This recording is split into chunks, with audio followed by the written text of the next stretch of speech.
pendengar setia Radio Horor Official. Malam ini, sebelum kita memasuki sebuah kisah kelam, marilah kita luruskan niat dan meneguhkan iman. Karena cerita yang akan kalian dengarkan, bukan untuk menakut-nakuti, melainkan sebagai peringatan, bahwa di dunia ini ada jalan rezeki yang halal dan diridhai Allah. Namun ada pula jalan pintas yang dibuka oleh bisikan setan, dibayar dengan dosa, dan berujung petaka.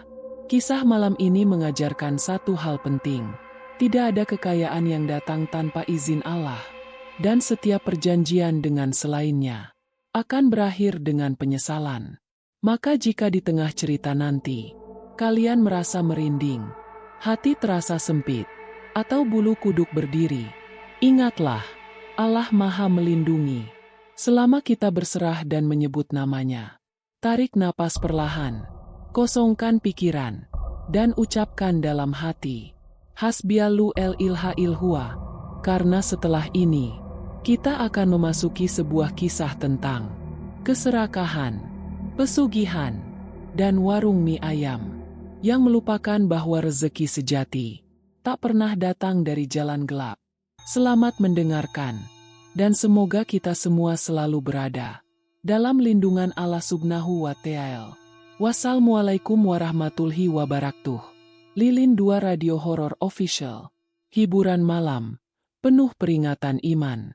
Warung mie ayam itu berdiri di sudut jalan kampung, tepat di tikungan yang jarang dilewati kendaraan besar. Ukurannya kecil, dindingnya papan, atapnya seng tua yang berisik jika hujan turun. Plang kayunya kusam, bertuliskan, mie ayam barokah. Hurufnya hampir pudar dimakan waktu. Pemiliknya dikenal warga sebagai Pak Dharma. Pria parubaya itu awalnya hidup pas-pasan. Setiap pagi ia mendorong gerobak, sore menutup warung dengan wajah lelah. Tak ada yang istimewa dari mie ayamnya.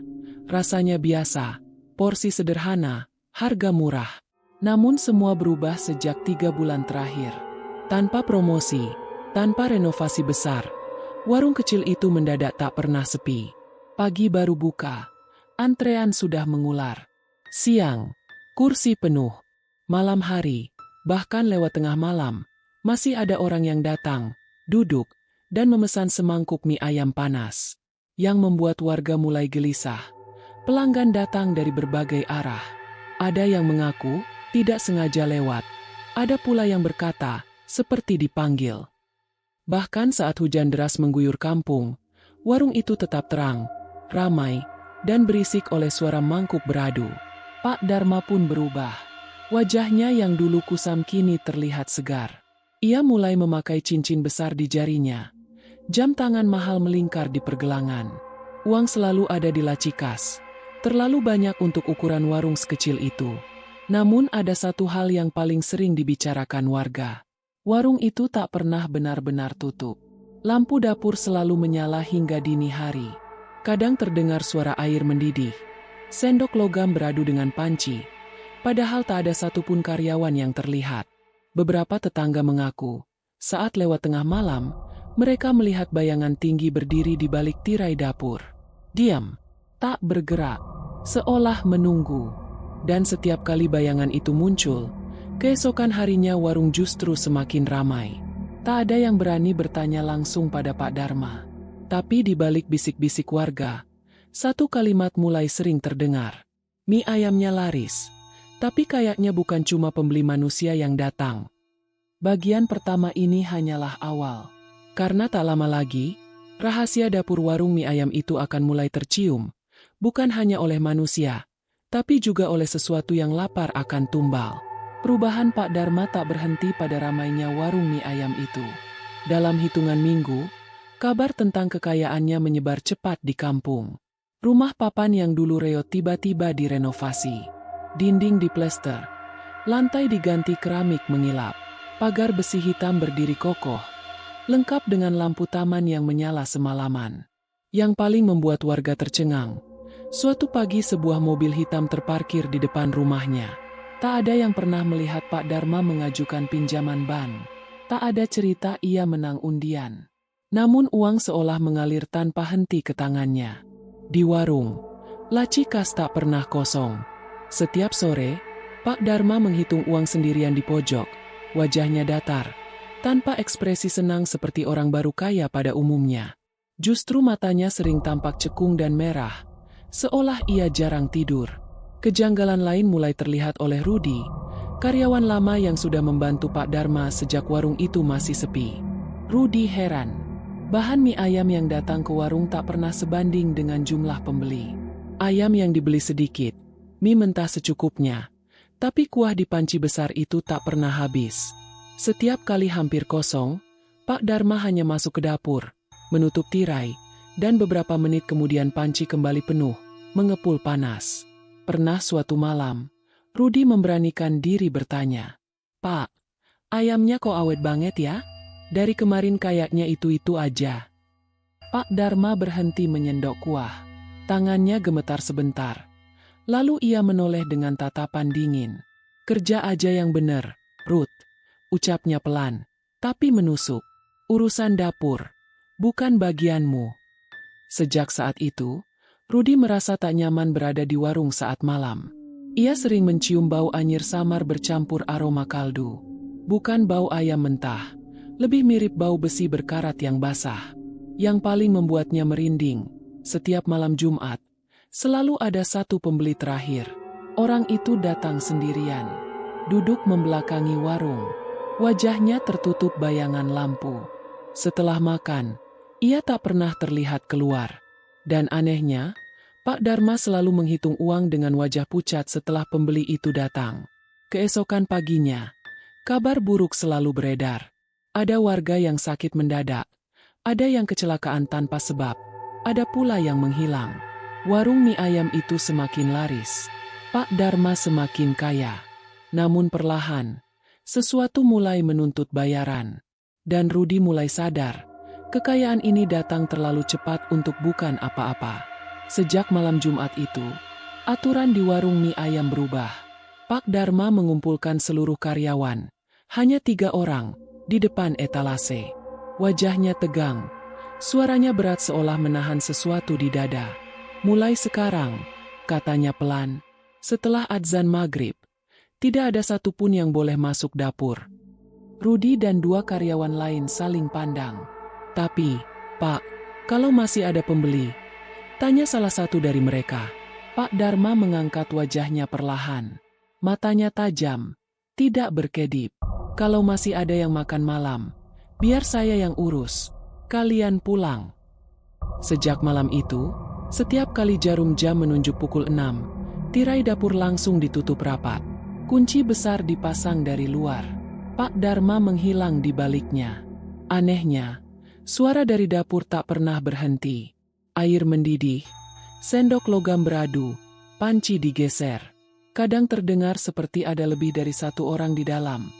Padahal Pak Dharma sendirian. Suatu malam, Rudi lupa mengambil jaketnya yang tertinggal di dapur belakang. Ia kembali saat warung hampir tutup. Lampu depan sudah mati. Hanya cahaya redup dari celah tirai dapur. Dari dalam, terdengar suara bisikan.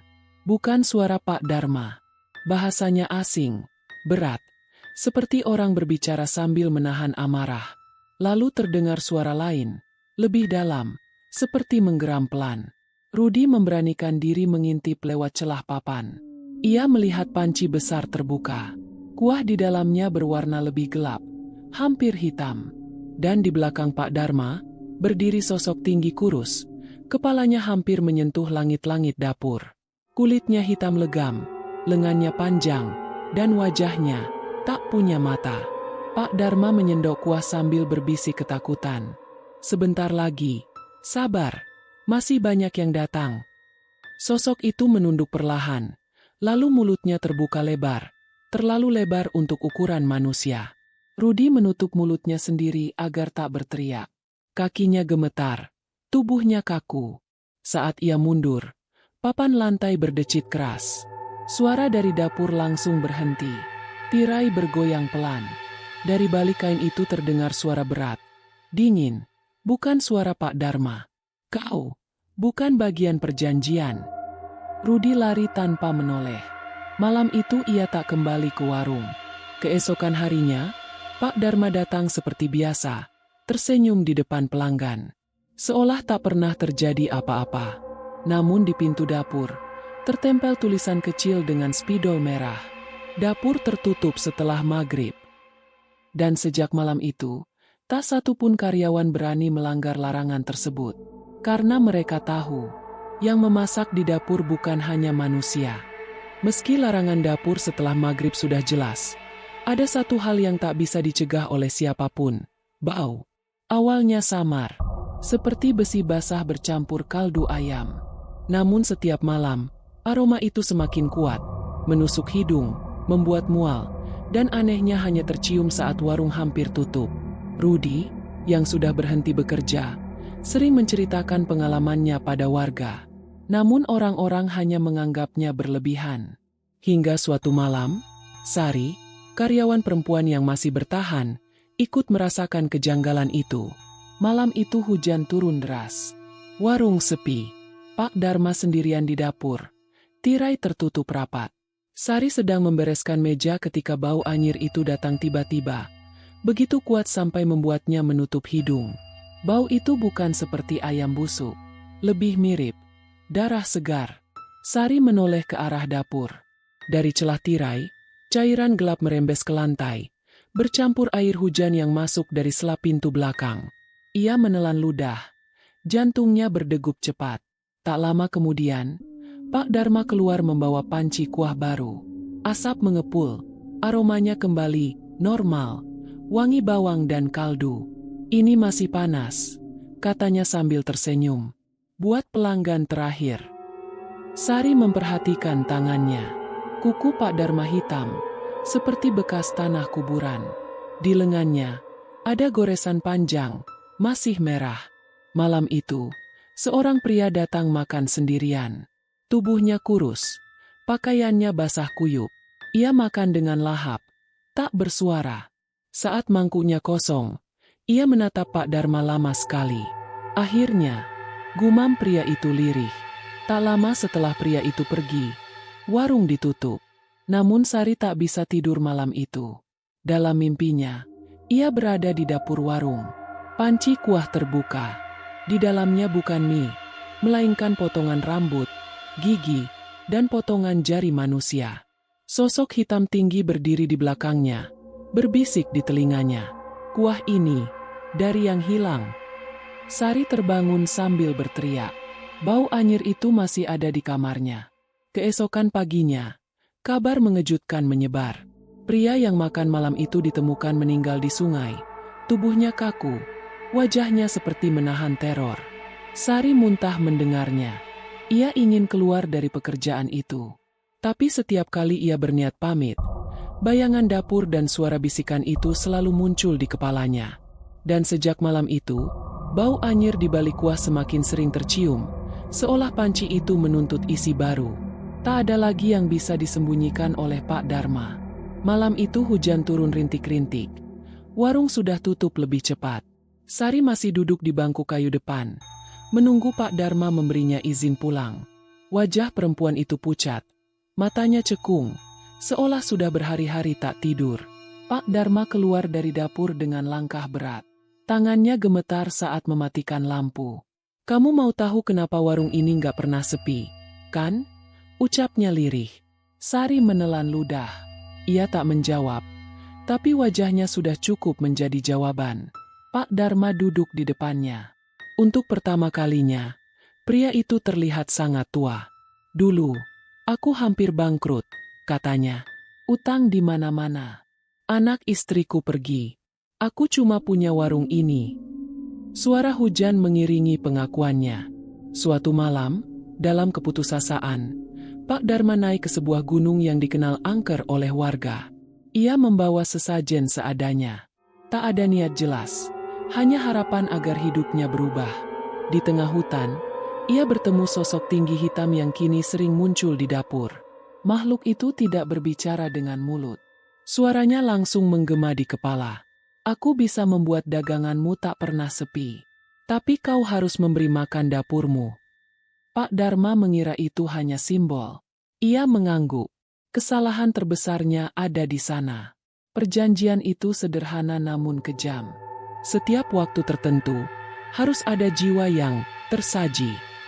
Tak selalu dibunuh langsung, cukup mereka yang ditarik setelah menyantap mie ayam dari dapurnya. Kuah adalah pengikatnya, warung adalah pintunya, dapur adalah altar. Awalnya sebulan sekali, lalu 2 minggu sekali. Kini, setiap beberapa hari, kalau aku menolak, suara Pak Dharma bergetar. Dia akan mengambil semuanya, termasuk nyawaku. Sari terdiam. Tubuhnya dingin. "Kenapa Bapak cerita ke saya?" tanyanya pelan. Pak Dharma menunduk lama. "Karena hutangnya membengkak. Dia minta tumbal yang lebih dekat." Sari membeku.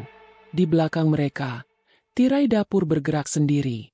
Bau anyir menyebar pelan. Dari balik gelap, terdengar suara berat yang familiar. Perjanjian belum lunas. Lampu warung berkedip. Dan Sari sadar, perjanjian di balik gunung itu kini menagih korban yang lebih mahal. Sejak malam pengakuan itu, Sari tak pernah lagi memakan mie ayam dari warung tempatnya bekerja.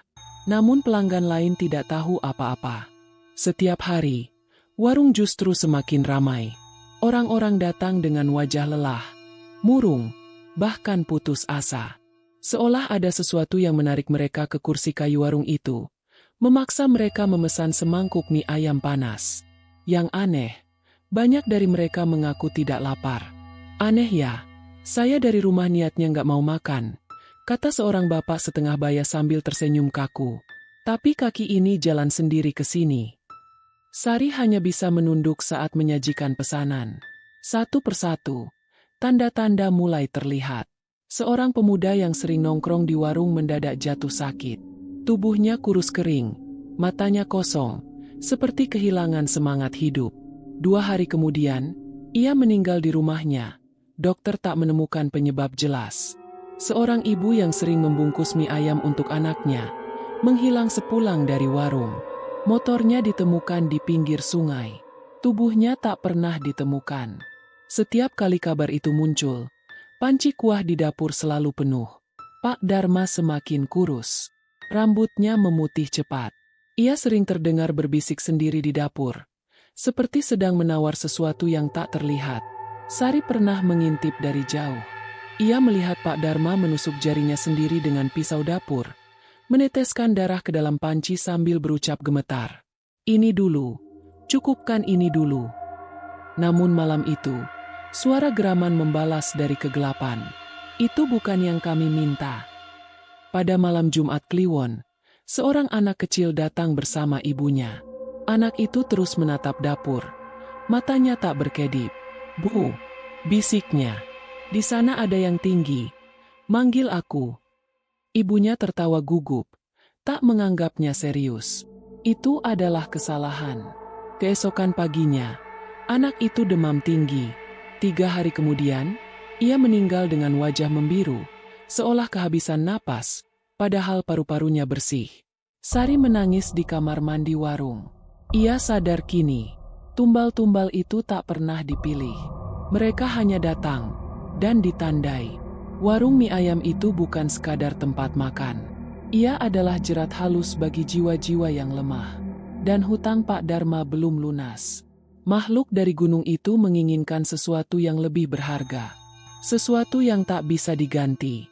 Penampakan itu tak lagi hanya terlihat oleh orang-orang tertentu. Malam itu, warung mie ayam masih buka meski jam sudah menunjukkan pukul 11. Lampu depan redup, tapi kursi hampir penuh. Suasana hening, tak ada suara tawa, hanya bunyi sendok menyentuh mangkuk. Sari merasakan dadanya sesak. Udara di warung mendadak dingin. Bau anyir yang biasa samar kini terasa jelas, seperti darah lama yang dibiarkan mengering. Seorang pelanggan tiba-tiba berhenti makan. Wajahnya pucat, keringat dingin mengalir di pelipis. "Mas," katanya gemetar, menatap ke arah dapur. "Di situ, ada orang tinggi banget, ya?" Sari menoleh cepat. Tirai dapur bergerak pelan, seolah ada angin dari dalam. Padahal semua pintu tertutup. Lampu berkedip. Lalu, sosok itu keluar. Tubuhnya tinggi, kurus, membungkuk agar muat di bawah kusen pintu dapur. Kulitnya hitam legam seperti bayangan tanpa bentuk. Kakinya tak menyentuh lantai, melayang beberapa senti di atas ubin. Warung membeku. Beberapa pelanggan mematung. Ada yang menangis tanpa suara. Ada yang pingsan seketika. Makhluk itu berdiri di tengah warung. Kepalanya menoleh satu persatu ke arah pengunjung. Dari mulutnya yang panjang terdengar suara lirih, berlapis-lapis. Yang sudah makan, tinggal menunggu. Pak Dharma keluar tergopoh dari dapur. Wajahnya pucat pasi. Ia berlutut di depan makhluk itu. "Jangan sekarang, tolong, masih banyak orang," ratapnya. Makhluk itu menunduk. Wajah tanpa mata itu menghadap Pak Dharma. "Kau yang membuat pintu. Kau yang mengundang mereka." Satu pelanggan pria tiba-tiba berteriak histeris. Ia menunjuk lengannya sendiri. Di kulitnya muncul bekas cap hitam, seperti tangan dengan jari panjang. Cap itu menyebar pelan, merambat ke dada. Makhluk itu tersenyum, atau setidaknya, bentuk mulutnya melengkung ke atas. "Dia dulu." Lampu warung padam. Dalam gelap, terdengar jeritan pendek, lalu senyap. Ketika listrik menyala kembali, warung kosong. Tak ada pelanggan, tak ada makhluk. Hanya satu mangkuk mie ayam di meja tengah, masih hangat, kuahnya berwarna lebih gelap dari biasanya. Dan Pak Dharma terduduk lemas di lantai. Sejak malam itu, warga mulai menghindari warung tersebut. Namun anehnya, setiap yang pernah makan di sana mulai bermimpi hal yang sama. Sosok tinggi berdiri di dapur, menyebut nama mereka satu persatu. Dan Sari tahu, ini belum puncaknya. Sejak malam penampakan itu, warung mie ayam seperti mati dan hidup bersamaan. Di siang hari, warung terlihat sepi. Tak ada lagi tawa pelanggan. Hanya beberapa orang asing yang datang, duduk diam, makan tanpa berbicara, lalu pergi dengan wajah kosong. Namun saat malam tiba, lampu dapur tetap menyala sendiri. Sari sudah berhenti bekerja. Ia pulang ke kampung halamannya, mencoba menjauh. Tapi setiap malam, ia selalu terbangun pukul 3 dini hari dengan bau anyir yang sama. Di telinganya, suara berat itu terus berbisik. Hutang belum lunas. Pak Dharma tak lagi menghitung uang. Uang datang sendiri. Laci kas selalu penuh meski hampir tak ada pembeli manusia. Di rumah barunya, Pak Dharma tak pernah tidur nyenyak. Setiap malam ia mendengar suara sendok mengaduk panci dari arah dapur rumahnya. Padahal ia tak memasak apapun. Bayangan tinggi sering berdiri di sudut kamar, menatapnya tanpa mata. Suatu malam, Pak Dharma nekat membakar dupa dan sesajen di dapur warung. Ia menangis, memohon agar perjanjian dihentikan. "Aku sudah beri semuanya," teriaknya putus asa. "Uang, jiwa orang-orang, apa lagi yang kau mau?" Udara dapur menghitam. Sosok itu muncul perlahan, lebih besar dari sebelumnya. Langit-langit retak, ubin pecah. Perjanjian bukan soal jumlah, tapi nilai. Makhluk itu mendekat. Suaranya menusuk kepala Pak Dharma. "Sekarang kami ingin yang paling dekat denganmu." Pak Dharma menjerit. Ia tahu artinya. Sejak malam itu, Pak Dharma sering terlihat berbicara sendiri di warung kosong. Kadang tertawa, kadang menangis. Warga melihatnya memeluk foto keluarga lama, foto istri dan anaknya yang dulu pergi meninggalkannya. Warung mulai mengeluarkan bau busuk yang tak tertahankan. Lalat mengerubungi dapur meski panci selalu tertutup. Di dinding dapur, muncul goresan seperti kuku besar, membentuk satu kalimat. "Waktumu sedikit." Hutang pesugihan itu kini membengkak. Dan Pak Dharma sadar, tak ada lagi jalan keluar tanpa kehilangan segalanya. Malam itu warung mie ayam dibuka kembali. Bukan untuk pelanggan biasa. Pak Dharma berdiri di balik etalase dengan tangan gemetar. Lampu sengaja dibuat terang, seolah menantang malam. Di meja paling ujung, ada 2 mangkuk mie ayam yang belum tersentuh. 1 untuk manusia. 1 untuk sesuatu yang tak kasat mata. Hujan turun deras. Angin berputar aneh di sekitar warung. Pintu berderi terbuka perlahan. Seorang perempuan masuk. Wajah itu membuat jantung Pak Dharma seakan berhenti berdetak. Istrinya. Ia datang bersama seorang anak lelaki. Anak yang sudah belasan tahun tak pernah ditemuinya. Tatapan mereka datar. Seperti dipanggil oleh sesuatu yang tak mereka pahami. Ayah buka warung lagi ya? Ucap anak itu pelan. Pak Dharma tak sanggup menjawab. Di balik tirai dapur, bayangan tinggi itu berdiri. Lebih besar, lebih gelap. Bau anyir memenuhi ruangan. Waktunya membayar. Suara itu bergema tanpa mulut. Pak Dharma berlutut. Air matanya jatuh ke lantai. Ambil aku, jangan mereka. Ratapnya. Makhluk itu mendekat. Bayangannya menelan cahaya. Kau sudah menjadi milik kami sejak awal. Yang kami inginkan adalah penerusmu. Anak itu tiba-tiba menoleh ke arah dapur. Senyumnya muncul perlahan, senyum yang bukan miliknya. Ia berdiri, melangkah ke arah tirai. Ikut aku, Yah, katanya dengan suara berlapis. Pak Dharma berteriak, memeluk anaknya. Tangannya terasa panas seperti menyentuh besi membara. Kulit anak itu menghitam di bagian lengannya. Muncul cap tangan panjang yang sama seperti korban sebelumnya. Istri Pak Dharma menjerit. Lampu meledak satu persatu. Dalam gelap, terdengar suara panci jatuh, kuah tumpah, dan jeritan panjang yang terputus mendadak. Ketika listrik kembali menyala, warung kosong. Tak ada Pak Dharma, tak ada istri, tak ada anak. Hanya 2 mangkuk mie ayam di meja. 1 mangkuk berisi mie biasa. 1 lagi, berisi kuah hitam pekat, berbau anyir. Dan di dinding dapur, tertulis dengan cairan gelap. Perjanjian selesai. Namun malam itu bukan akhir. Karena ada 1 bagian terakhir yang belum terungkap. Tak ada yang melihat secara pasti apa yang terjadi malam itu. Hanya hujan deras yang turun tanpa jeda. Dan lampu warung mie ayam yang menyala sampai menjelang subuh. Pagi harinya, warga mulai curiga. Pintu warung terbuka setengah. Kursi-kursi berantakan. Dan bau anyir yang selama ini samar, kini menyengat tanpa ampun. Beberapa warga memberanikan diri masuk. Tak ada Pak Dharma. Tak ada keluarganya. Tak ada tanda perlawanan. Namun dapur warung itu berubah. Panci besar yang biasa dipakai memasak kuah tergeletak terbalik. Lantainya hitam lengket.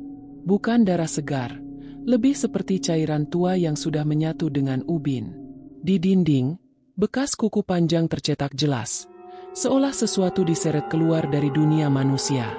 Yang paling membuat merinding, di tengah dapur terdapat bekas lingkaran hitam, seperti altar yang sudah lama dipakai berulang kali. Warga sepakat menutup warung itu hari itu juga. Polisi datang. Mereka menyimpulkan tidak ada unsur pidana. Tidak ada mayat. Tidak ada saksi. Hanya 1 kesimpulan aneh yang tercatat di laporan. Pemilik dan keluarga menghilang tanpa jejak. Warung mie ayam itu disegel. Namun cerita tidak berhenti di sana. Malam pertama setelah penutupan, seorang ronda melihat lampu dapur menyala sendiri. Pintu masih tersegel. Jendela terkunci. Tapi dari dalam terdengar suara. Air mendidih. Malam berikutnya, suara sendok beradu dengan panci terdengar jelas. Tepat pukul 12 malam, warga mulai resah. Beberapa orang yang dulu pernah makan di warung itu mengaku mengalami mimpi yang sama. Mereka berdiri di depan warung, pintu terbuka, dan dari dalam terdengar suara Pak Dharma memanggil. Masuk, masih ada kuah. Dalam mimpi itu, mereka selalu menolak. Dan setiap kali menolak, sosok tinggi hitam muncul dari dapur, menatap mereka tanpa mata. Satu persatu, orang-orang yang pernah menjadi pelanggan mulai jatuh sakit. Bukan sakit biasa. Mereka kehilangan nafsu makan, tubuh melemah, dan selalu mengeluh mencium bau mie ayam meski tak ada apa-apa di sekitar mereka. Seorang ustaz dipanggil untuk membersihkan tempat itu. Malam rukyah dilakukan. Ayat-ayat suci dibacakan. Udara dapur menghitam. Angin berputar kencang. Dari dalam warung terdengar jeritan. Bukan jeritan manusia, tapi suara panjang penuh amarah. Ketika ustaz hampir menyelesaikan doa, terdengar suara berat memotong bacaan. Warung ini Sudah dibayar. Kaca dapur retak serentak. Ruqyah dihentikan. Ustaz itu jatuh sakit keesokan harinya dan menolak kembali. Akhirnya, warga memutuskan membongkar warung itu. Saat lantai dapur digali, mereka menemukan sesuatu yang membuat semua orang mundur ketakutan. Tulang-tulang kecil, bercampur tanah hitam dan sisa sesajen lama. Tak ada yang tahu tulang siapa. Tak ada yang berani bertanya. Warung diratakan. Tanahnya ditimbun. Dibiarkan kosong. Namun sampai hari ini, tempat itu tak pernah bisa dipakai usaha apapun. Setiap bangunan yang berdiri di sana selalu tutup tak sampai setahun. Ada yang bangkrut, ada yang pemiliknya sakit, ada pula yang tiba-tiba pergi tanpa pamit. Dan di malam-malam tertentu, terutama malam Jumat, warga sekitar masih mendengar suara yang sama. Bunyi air mendidih, bunyi sendok diaduk perlahan. Dan sesekali, suara mangkuk diletakkan di meja, seolah warung itu masih buka, seolah dapur itu masih menunggu. Karena pesugihan tak pernah benar-benar selesai. Ia hanya berganti pemilik. Dan siapapun yang membuka warung di atas hutang lama, akan selalu diminta membayar. Dengan cara yang sama, pendengar setia Radio Horor Official. Kisah yang barusan kalian dengarkan bukan sekadar cerita tentang mie ayam.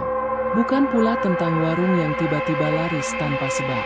Ini adalah kisah tentang keserakahan. Tentang jalan pintas yang dibayar dengan cara paling kejam. Pak Dharma mungkin sudah tiada. Warungnya sudah rata dengan tanah. Namun perjanjian yang ia buat tidak ikut terkubur. Karena dalam dunia gelap, hutang tak selalu dibayar dengan uang.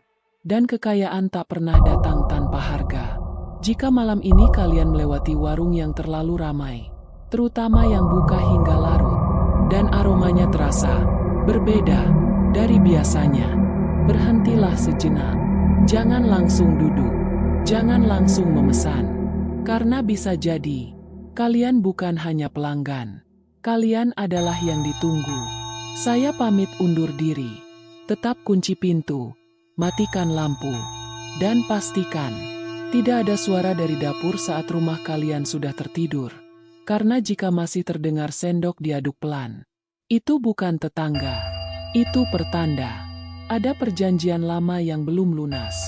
Selamat malam, dan sampai jumpa di kisah horor berikutnya. Mata Dua, Gelembung Ucapan Dua Radio Horor Official. Cerita nyata, misteri tak pernah mati.